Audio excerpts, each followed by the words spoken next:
Thank you. Hi, everyone. I was muted and now I'm not. Great to be here today. I met some of you about over a month ago at the Partner Academy, and I'm really excited to get to speak to you today, albeit under very different circumstances. And I'm just going to take you through our content strategy we've made at GetYourGuide, pivoting through this very surreal situation. So without further ado, I'll just say next as we switch to the next slides, and Lillian will keep us up to pace. So Lillian, next. Thank you. So when we had our Partner Academy over a month ago, we had already pivoted our content strategy once. As the situation developed over time, we realized that our content was going to have to change with the situation, and that we'd have to lean into ways to serve our customers during this time by creating slightly different content and taking a different approach in terms of what we wanted to achieve with our channels. So what hasn't changed is our mission. We still want to help people experience the places they travel to, enjoy experiences with their companions, family and friends, and themselves. The only problem is they're traveling from their couch and they're not leaving their front door, which is okay. And we've figured out a way to do this by our World at Home campaign that we launched in early March. So what did we change? Our planned content, our tone of voice, and the KPIs we want to focus on. So I'm just going to take us through a little bit of how this content changed per channel, and then go into the work streams we're currently working on, followed by how you can learn from the tips that we've learned from and share the content we're creating. Next, please. Great. So we started helping our customers in different ways as soon as the situation got more dramatic around the world. So on the left, you see this travel update. This is a post that we created at the very beginning of March as a place for our customers to go to check what our cancellation policy is like, the closures in countries around the world, as well as attractions. And we defer to experts. So we defer to the WHO in terms of anything related to health or travel. We're there to support our customers with their needs, but we're not there to advise them. On the right, just a couple weeks later, you'll see that we launched our World at Home initiative. And this was a really nice step away from helping the customer manage those bookings to enabling them to enjoy where they are, even going as far as to change our brand proposition from love where you're going to love where you are. Next, please. So on our social media channels, like Facebook and Instagram, we pivoted from selling experiences, what we generally do, so posting these beautiful, engaging, exciting experiences and linking to the activity where users can then purchase the activity or share with a friend, to sharing experiences completely free of charge. So we reached out to guides we work with through our suppliers. These men and women are home right now and they can't go anywhere, just like us. And they've been able to bring their experiences to life indoors, which has been such a great opportunity for us to connect with our customers on a whole different level. You'll notice that our language changes from action-based, take a flight over vintage, blah, blah, to join us online. And this is a really important thing that we roll out across Facebook, Instagram, and our customer relationship management channels as well. Next, please. And as you'll see here, we also change the language in our articles, the content we produce on our Get Your Guide magazine, from where to go next to how to stay put. So again, we're not telling people what to do, we're acknowledging the situation we're in and the fact that lots of people are staying home right now. And the whole view that we have with creating this editorial content is to give people this inspiration and sense of escape, even though they are inside right now.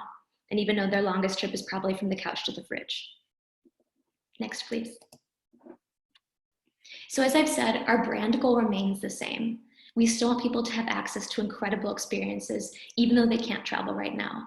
And we want the tourists that know and love us to experience the joy that travel brings and love where they are. And for people that don't know us, we want to use this opportunity to expand our audience, to reach new people and be able to have them travel with us in the future when travel is safe and allowed again. Next, please. And now a little bit about the phases of content that we're looking at. So we have 4 projected phases, and note that these are by no means scientific, but they're based on what we know about the industry, the news, and our quick reactivity. So these phases are projected to last until September. Right now, we're in our campaign phase the world at home. This is scheduled until the end of May. So we're operating with the knowledge that countries around the world are in various states of quarantine or lockdown, and we're bringing them incredible experiences with the help of our guides. And we're creating this content that can be easily shared via social media and CRM. From June to July, we're expecting and hoping for travelers to have the ability to travel a little bit more freely within their own home countries. This could be city to city, outdoor experiences, but it's mainly going to be domestic travel. From July to August, we're anticipating a close to home phase. We see this as short haul flights, mainly within Europe, people feeling comfortable to go maybe from their country to a neighboring country, and engaging in tours and activities that are either open air or small group, still being cautious. And then our final projected phase we're calling Back to the World. And this is what we're scheduling for September and beyond. So we're hoping then that normal travel behavior will resume and people will start to feel comfortable kind of living the lives they led before the virus. That being said, all of these phases are projected and revisited every week. So we're always looking at the news, at our data to make sure that we're adapting our content to the current situation and extending phases as needed. Next, please.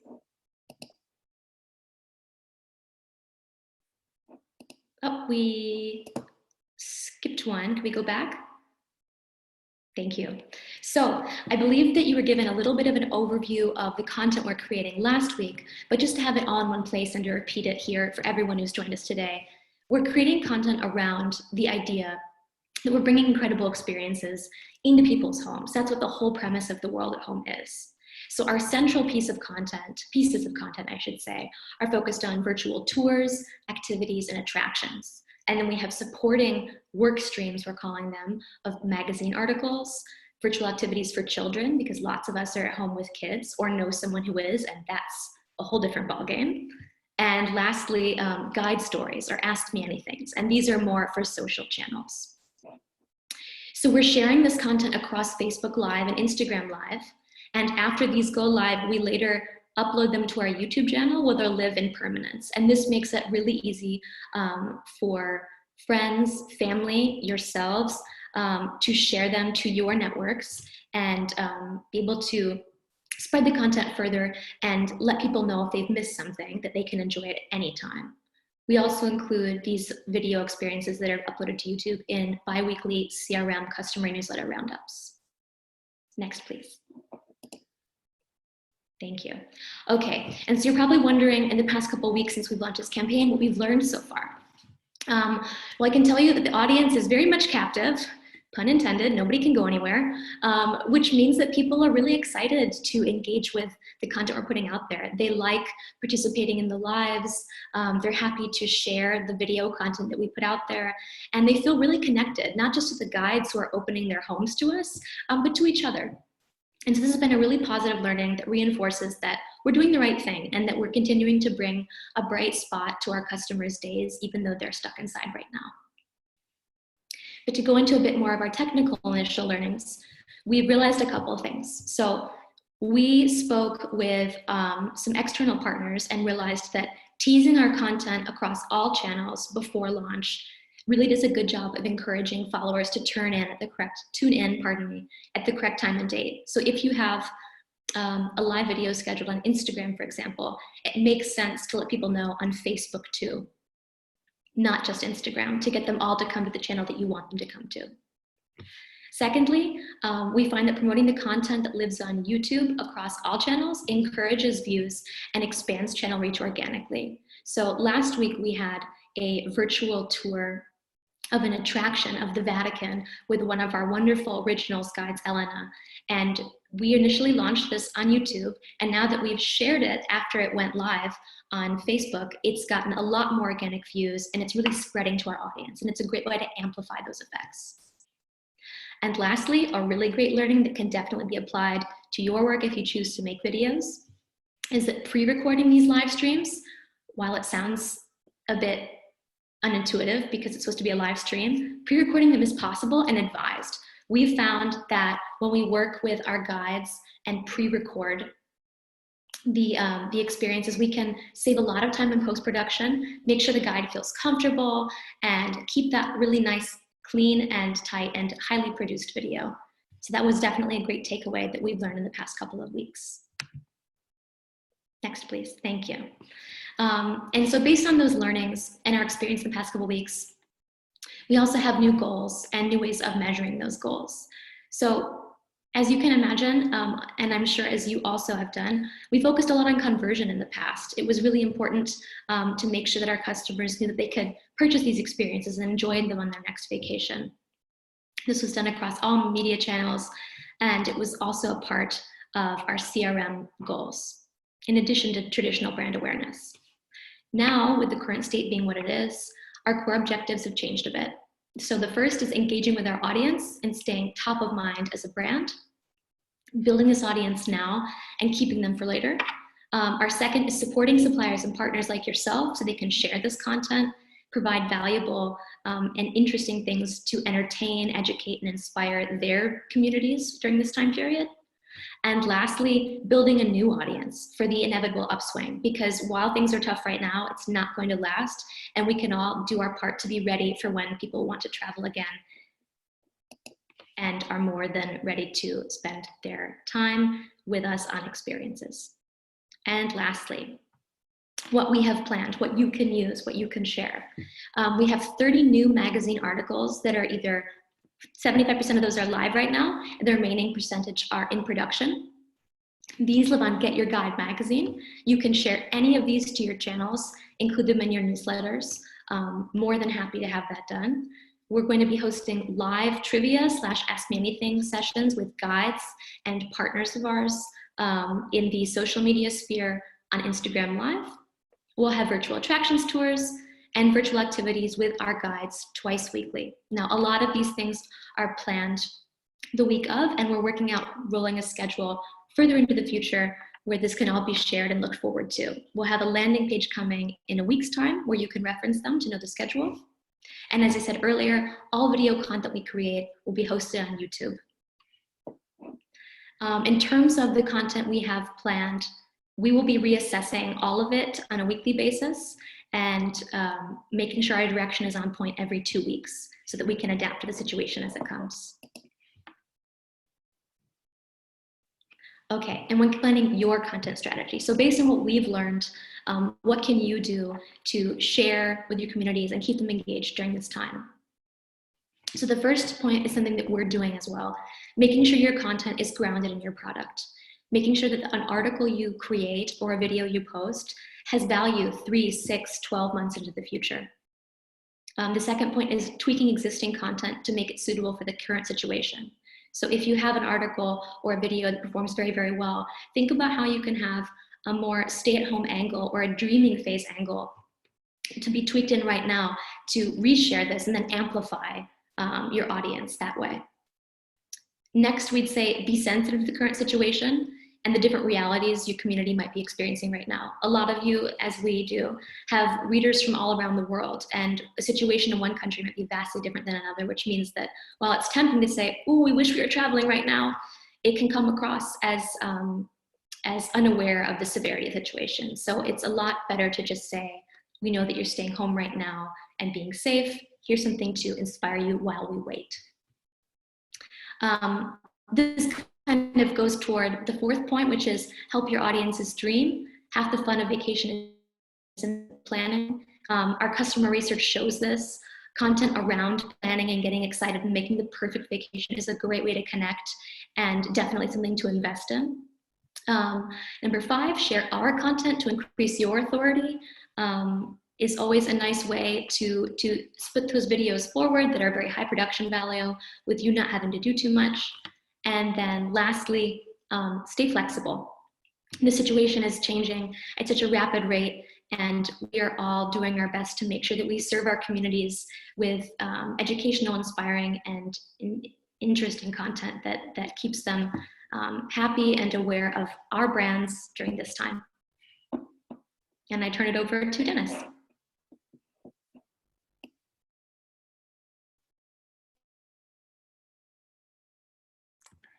Hello, also a very warm welcome from myself. Just a question to Erica as the moderator. There were a couple of questions related to Audrey's part. Do you want to discuss them now and then go to this part, or should I first present this part, Erica? You can present your part for now. We're answering the questions as we speak. Yeah, so no problem. They just want the links. Thanks, Dennis. That's fine, sure. So thank you, Audrey. I'm Denis Burger, VP Commercial Partnerships and Business Development. Also a very warm welcome from my side. Now, building on what Audrey has shared with you, you have seen that we are assuming that initially people stay put at their home, which is why we bring the word to their home. Second, we then believe that domestic travel will pick up first. Now moving to the next slide, that's why we talk about domestic. We expect it to rebound first, and that's because international travel will keep being constrained for a longer period of time. It will take some time for airlines to resume their old schedules. Some travelers will prefer to remain closer to where they feel that they are part of their health system, can speak their language, etc., because they have an increased sense of need for safety.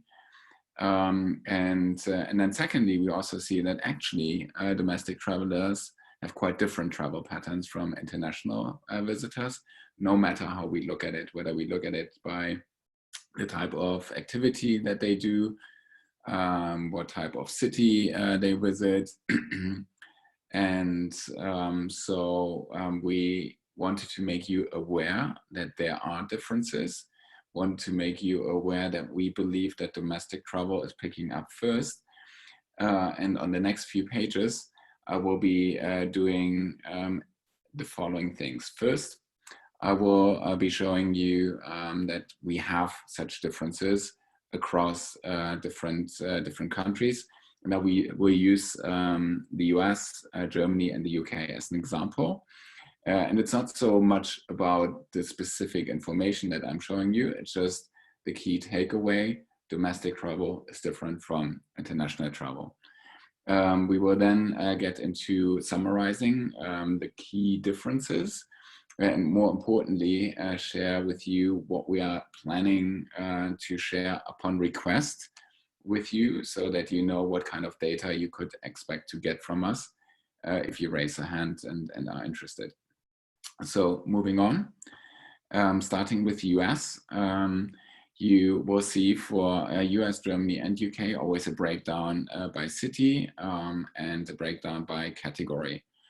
And that's not so much about telling you the specifics, it's just about seeing the trends or seeing the differences. And to make it very easy, we make it quite colorful.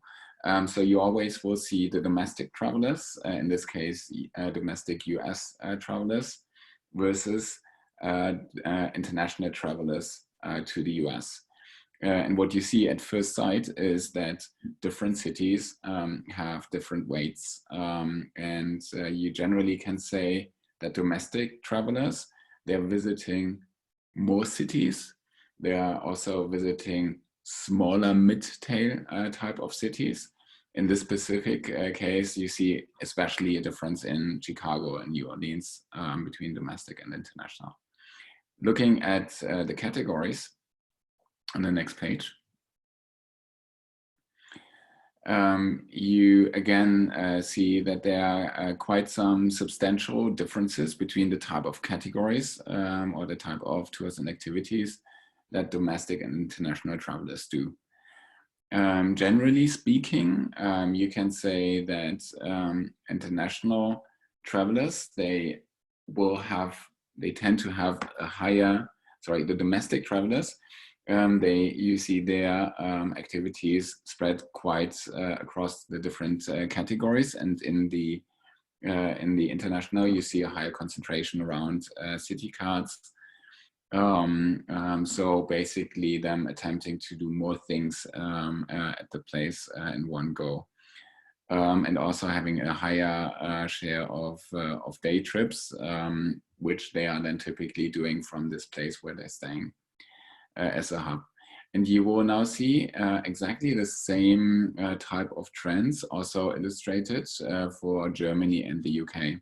So Germany, again, a difference in the cities that are visited. Next page, again, this similar type of difference in what kind of category is booked by domestic versus international travelers. And the same is also true for the UK. So moving to the next, you see again a more even distribution of the cities that are visited, although of course in case of the UK, London, even for domestic travelers, claims the main share. Then in the categories, you again see, albeit in this case less nuanced, a lower share of city cards and a lower share of multi-day trips, and a lower share of day trips for domestic travelers. So again, recapping, point number one to walk away with is domestic travelers visit a larger number of cities, which could present an opportunity for you if you want to reach the domestic travelers for the audience that you are attracting, to actually start writing about mid-sized cities. And we can share with you data on how frequently different cities are visited or are booked on our platform. We see that city cards and day trips are more typical activities for those that try to make everything quite condensed and are not as popular amongst domestic travelers as they are for international ones. And we see that domestic travelers seem to prefer attraction walking tours and city cruises. So activities that are taking more time and more invest of the traveler. Those are like the common themes that we see. But what is more important is that if we go to the next page, we actually will make more concrete data available, because we are obviously very aware that with such a high level trend, that's not really concrete enough for you to be considered in the way that you talk to your travel agent customers, or the way that you write for your audience. And so what we can share is basically a domestic travel preferences report. We will start with the top 25 booking countries. We can share index demand data for the type of cities, or the cities that are visited, the categories that are booked, the points of interest that are visited, and the tours and activities are done. And that should help you determine what else you could do for your customers if they are interested in domestic traveler, and what would they then most likely be interested. If you are interested to get such additional information, we will send a follow-up email to this weekly partner forum, as we always do. And we will also include a link which takes you to a small survey that allows you to select the countries that you're interested in.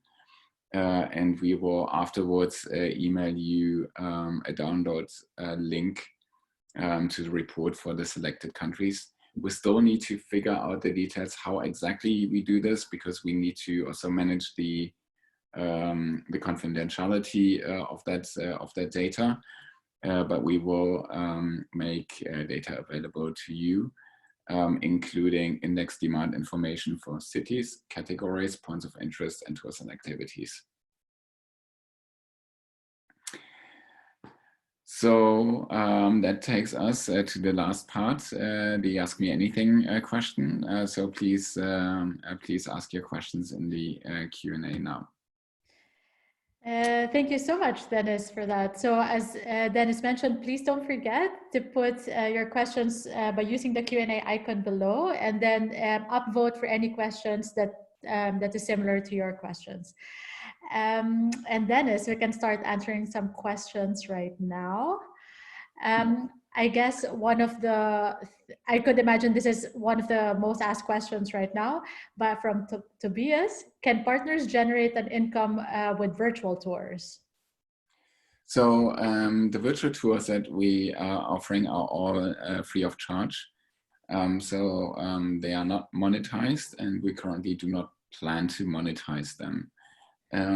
We believe that they are helpful to engage your customers. Keep them engaged with you, add value to them by giving them kind of like something to do now that they are staying at home. And we believe that therefore you will be generating more income in the future, but we are not planning to monetize them directly for the time being. Great. Our next question is from Claudia. Hi, Claudia. She asked, you suggest that people will start traveling domestically. My audience is 40% US. Would you recommend that I concentrate on creating content about the US then? So it depends. So we believe if your audience is 40% US, Claudia, then what we expect is that this 40% of your audience is likely to be first open up to domestic travel again. So therefore, yes, if you want to engage them in Q3, which is when we earliest would expect to see some domestic travel pick up, then yes, you should create content about the US. Correct. Great. Our next question is from Alex. My local city fits the bill perfectly as a mid-sized city in the UK, and it's an upcoming tourist destination with new transport links to London, but there are no GetYourGuide tours in the city. Is there a way to suggest new tours to you guys, or even play a role in connecting you with local tours in a place you don't cover? Yes, I would suggest that we follow up on this question, but generally, yes, we do take supply recommendations, and we always also collaborate closely with our supply team to make sure that supply that will meet demand on our platform is also quickly acquired and uploaded to and curated and uploaded to the platform. What is really helpful in order to have prioritization, because as you can imagine, there's like a lot we could in principle upload to the platform. Anything that helps us get an idea of the demand that we could expect, of course, will be helpful. Okay, and Sam had the same question for Belgium, so maybe they could send the demand or their recommendation in the send out email. Great. Our next question is from Vincent. He asked, is it an idea to increase the... Sorry, Erica, but just I think we will take this question because it's an important one. It came up a few times. Yeah, okay. We will make sure that we come back and propose a structured process for doing this so that we can then also handle it. And it's now not just specific to these two requests, because it's a more common request that we are getting. Okay, Thank great. you for raising it. Our next question is from Vincent. He asked, is it an idea to increase the tracking cookie period, for example, to 90 days?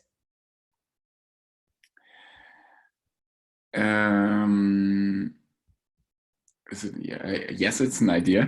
Let me start acknowledging that. We are, I guess what implicitly this question is asking, if people are now more like in the ideation mode and not booking right now, should we not extend then the period to acknowledge that still a lead could come in there? I think it's something that we need to look at holistically. So there's not the concrete plan to do that. But we will please keep ideas like this coming and bring them to the partner forum. That's exactly one of the reasons we would like to do this. So I will take away this idea and we analyze it further. Great. Our next question is from Jackie. She asked, is it possible to get a better understanding of which Get Your Guide tours, tickets, and activities are best sellers in different countries? For example, in the US, I know New York City activities sell well, but what about other areas or cities? Yes, so that's exactly the intent of the data that we are sharing. So you would be able to identify other cities, you would be able to understand different points of interest, you would be able to identify different tours and activities. So you really can break it down to the level of detail that you would want. Great. Our next question is from Vincent with a confirmation of Claudia and Adriano.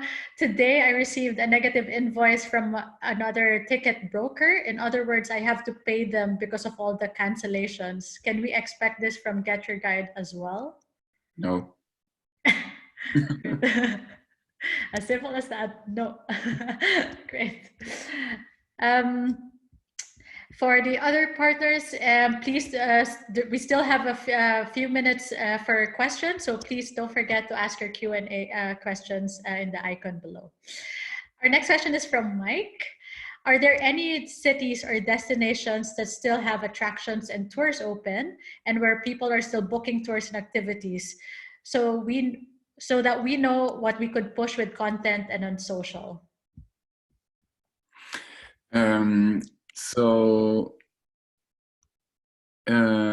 Yeah, so Mike, it's a great question. We have really spent some time like continuously like reassessing the demand and we were like several times about to shout, hey, now you should actually do walking tours instead of attractions. Now you should do like nature trips instead of anything in the city. And we then just saw that actually it was just like trailing the overall trend. And a week later, it also included the walking tours. A week later, it also included the nature activities.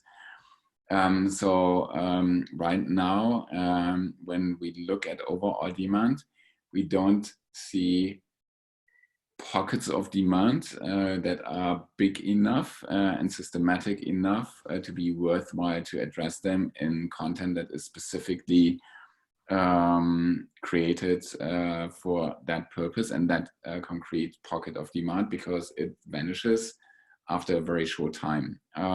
So that's why observing these demand trends, we have decided for ourselves that it's rather than trying to follow the very small pockets of demand, which are fast changing, to rather take the time to take a step back and try to make structural changes, do house cleaning, do things that you usually don't find time to do when you're always following the demand. And of course, we will keep monitoring the demand continuously. And our commitment to all of you is the minute that we see a more structural uptake of a specific source market, a specific destination, a specific type of activity, we will shout it out to you and make you aware of it. Right now, everything is too small and not reliable enough to call it a meaningful trend that would be worthwhile to create the content. So Mike, please take the time instead and for some house cleaning, for basically working on being better better in terms of the integrations that you have. Or Cool. creating content that longer term will be relevant, for example, based on the domestic trends. And we will also be sharing more data in the future on international travelers as well. Okay. Our next question is from CR Trami. Could we receive partners commission? This is another idea. Could we receive the partners commission every month instead of waiting until it reaches the cap of $50? Thanks. This is a great question that has also been, or a great suggestion again. So please keep ideas coming. Really appreciate such input. This has already been suggested by more partners. What I can say is we are currently assessing it, and we are looking into it, and we will get back to this point within the next probably 3 to 4 weeks. Great. Our next question is from Isabel. If it could be possible in the future to hold a reservation, whoops, that just vanished, sorry, to hold a reservation for an excursion or activity and payment be done prior to start instead of full payment. Oops, sorry. Sorry, I thought we were looking at Jose's question. Sorry. From Isabel, yeah.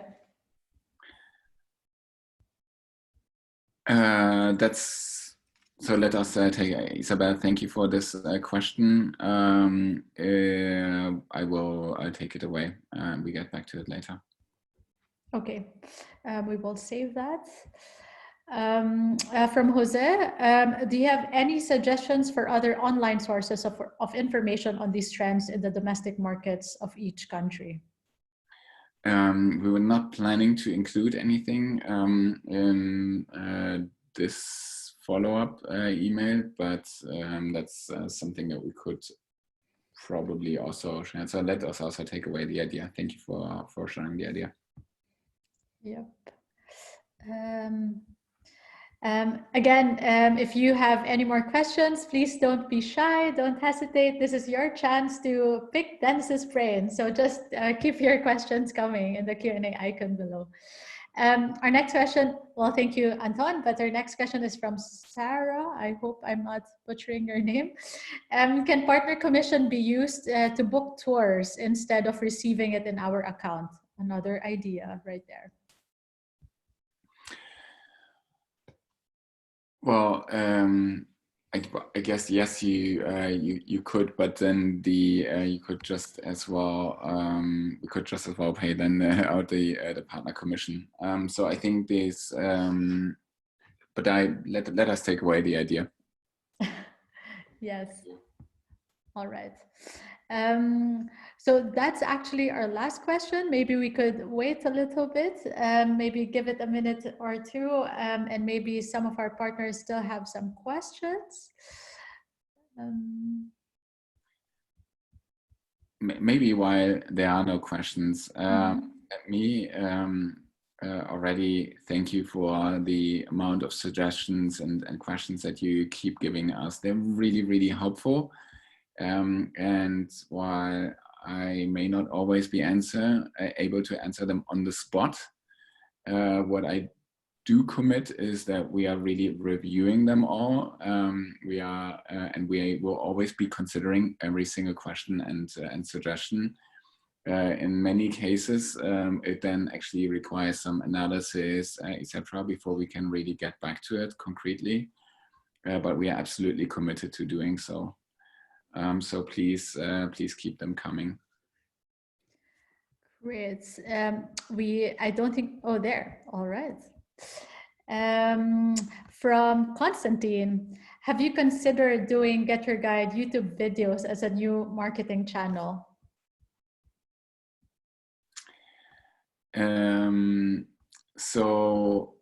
We have seen that video actually, especially in combination with search marketing and performance marketing generally, can actually be quite helpful in building up audiences and can then economically be really viable and deliver a very good return on invest. Yes, yes, we have considered this.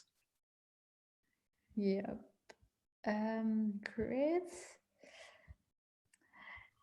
Thank you for all the questions. From Tinus, the content you will create will be in English language only, or maybe with subtitles?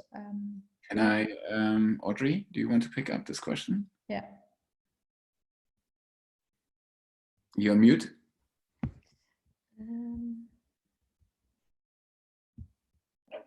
There. Okay, thank you.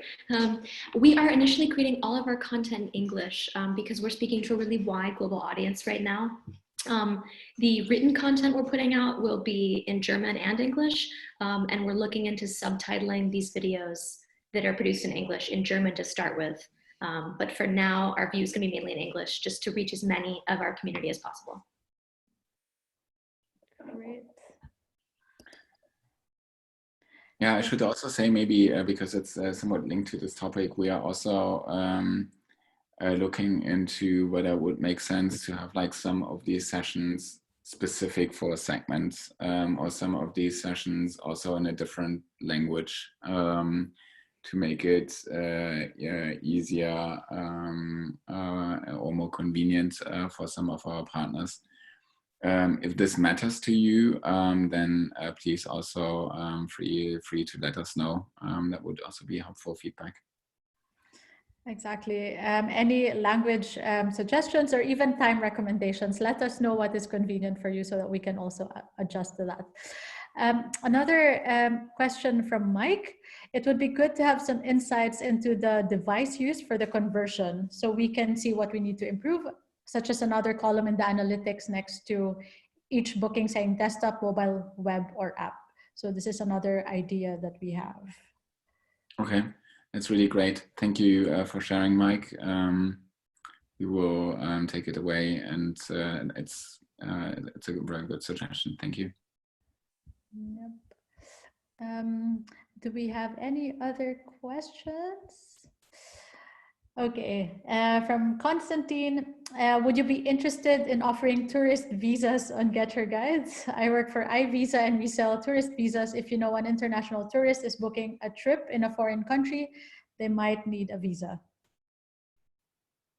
It's an interesting idea, Constantine. Thank you very much.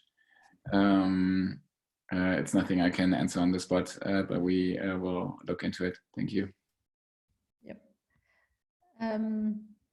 From Federico, what is the best way to get someone from customer support? Support to respond when having questions about widget link placements on a specific site. Oh, yeah.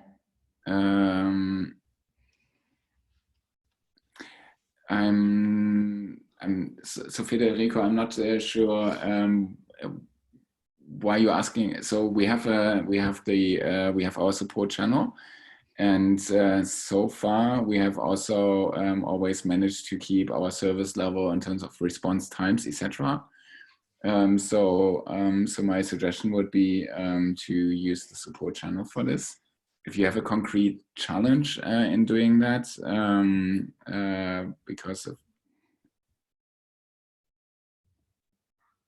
Okay, interesting. So in that case, I would suggest that you leave your contact details and we follow up with you. Yeah. Oh, actually, we have your contact details, so we can follow up with you. Yeah, I have Federico's email address, so I can pass it on to Benedetta's team and see if to answer your question about the widget. Yeah, and maybe we first take the questions so that we really see like what questions Federico has, and then we decide on the best foot forward. But we definitely follow up on it. Yeah. And sorry that you didn't get any support so far. Yep. Our next question is from Eugene. Hi, Eugene. Could we produce the content together? We have some content with how to organize a trip from home, like online tours, films, and books. Yeah, so I think generally for online publishers, which is not everyone here in this call, but many, we are looking into, of course, the options to collaborate for distribution, but also for production. We have now piloted to do this with a few partners because we want to first gather some experience, and then we will look into the results in 1 to 2 weeks from now, and based on this decide whether we want to whether we can scale this to a larger degree or not, based on what we actually then see in terms of does it make sense for the publisher, how much effort is it to coordinate the process, and is it then in the end a good return on the invest of time of the online publisher and ourselves to do it this way. Good.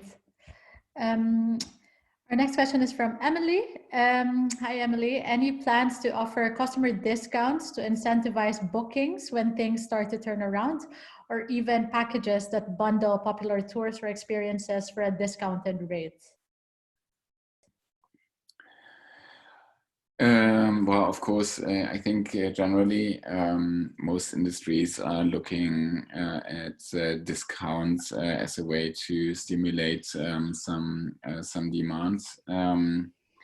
It's in some e-commerce fields, it has like a more immediate effect than in travel, because people right now don't know. So to answer the question at a high level, yes, we are looking into this. There's nothing that I can share at this moment in time. Okay. Our next question or idea is from Albert. We are doing VR, AR travel startup, and I believe that virtual tours can be done with live audio guides in 360 walking tours, and it can be paid. What do you think? They already sent a proposal, but interesting to know your opinion, Dennis. Yes, I know. We received it. We are assessing it and looking into it. There is, I think it's too early to comment on it right now, but we will follow up with you on that. Great. Another idea from Mike. Thanks for all your ideas, Mike. Definitely will take it into consideration. Another idea is multi-booking discounts for customers. For example, if they book 3 to 5 attractions for the same destination in a short time span, they get a discount, so that it encourages people to book several activities at once. Yes, so I think that's generally an interesting idea. Right now, it's right now it wouldn't really unfold its effect so much because the demand is suppressed so much. But it's an interesting idea to increase the bookings per customer. Exactly. Our question is from Lawrence. Would you be ready to include restaurants among your activities? Well, as a foodie, I would love to to start, Laurent, and we are always looking at what other categories we should be expanding. There is no concrete plan that I could announce at this point in time. We are continuously looking into additional categories that we add. Yes, great. And again, we still have a few minutes, guys. If you still have questions, don't hesitate to ask in the Q&A icon below. From Irma, would like to have better filter of tours based on language. So this is an idea. I have some clients who do not speak English. Yeah, super relevant. I absolutely agree. It's really important to offer the tour in the language of the traveler, at least, and it's somewhat the importance of it varies by source market. But yes, we are aware of it. there is the I believe that we have that option, but I take it away and we double check and I share it with the product management team. Yes. Okay. We do have language filters apparently, set by but we'll follow up with you, and we can also maybe Irma, so since we have them, maybe maybe you could also follow up just more concretely what you're missing in the language filters. Yeah. If you and then this way we can work with your feedback and pass it on to the product team. Yes. Okay. One more question, which I'm not sure can be answered here, but is there a specific reason why partnerships with travel bloggers were discontinued a few years ago? Any plans on making those come back? Partner bloggers could take part on GetYourGuide tours, which can then be promoted based on first-hand experiences.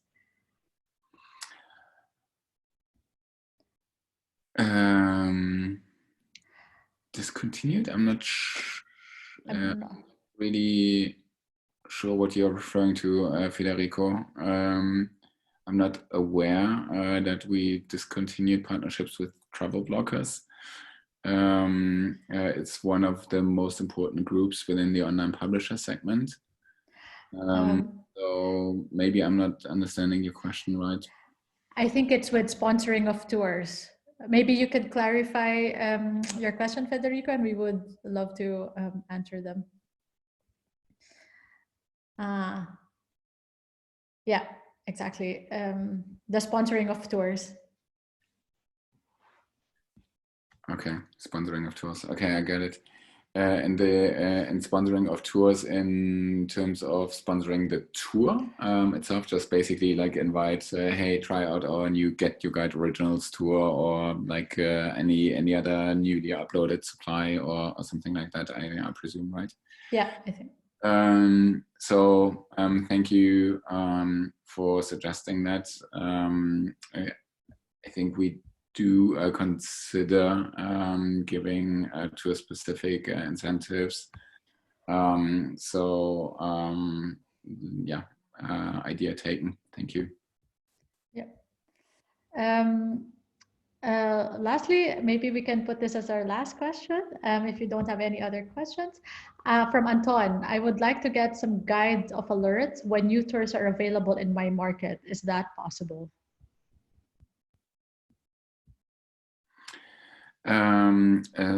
Great idea. It's something that we could definitely do. Let us look into it. Yeah. Great. Do we have any other questions? Yeah, I think that's it. And for the rest, we will follow up on these things. Dennis, if you don't have any last words, well, thank you for your last words a while ago. Then we can close the session. Thank you again, everyone, for this week's Partner Forum. Thank you for being with us here today. I hope this session has inspired you during these times. As I mentioned, we will send out a follow-up email together with the recording and the feedback form and some useful links that will help you in creating your content and some guidance. We would love to hear your thoughts as always. See you next week, Monday, for another session for the Partner Forum. Oh, sorry, it's going to be on the 14th. Because it's a holiday, for another session of the Partner Forum. Stay safe and healthy. Bye. Bye. Thank you very much. Thank you.